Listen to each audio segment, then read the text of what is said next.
جان جانان کنه چی کدمی و خلی خڑی خاوری تمی وڑینه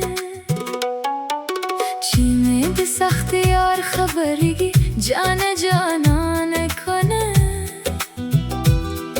اما به درد زرگی سسکری وینه چتا بخه چتا بو بدوی جان جانان کنه وکیل تری باندی خپل سر قربان اومه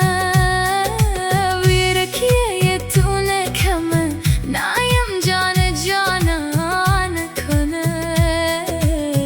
کت خوستی زمگدی کابل یمه غمون وفادار دما چیری که پری گدی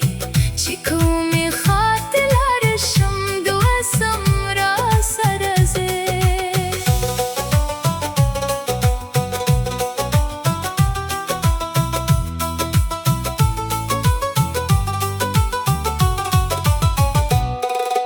مسافری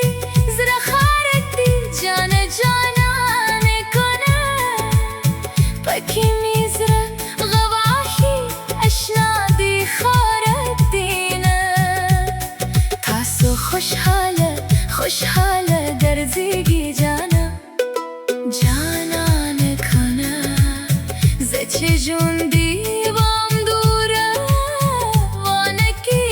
غمونه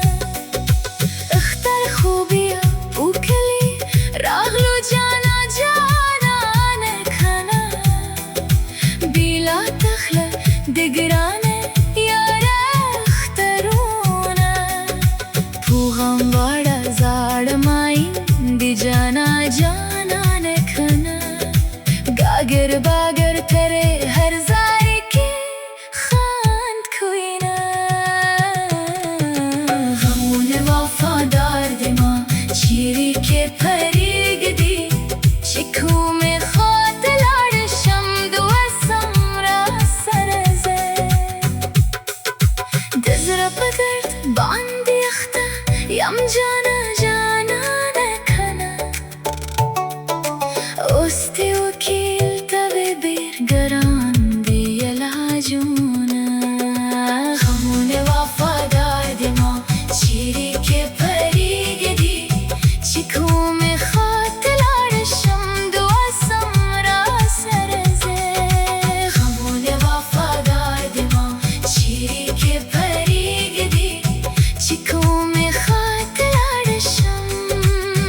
دو اسم را سرزه زدمر لری دران لارم جانان کنه یار مشکل دچی واشی دیدانونه با امریکا که خوشحال نایم جانان کنه رات یادی گیده دغرو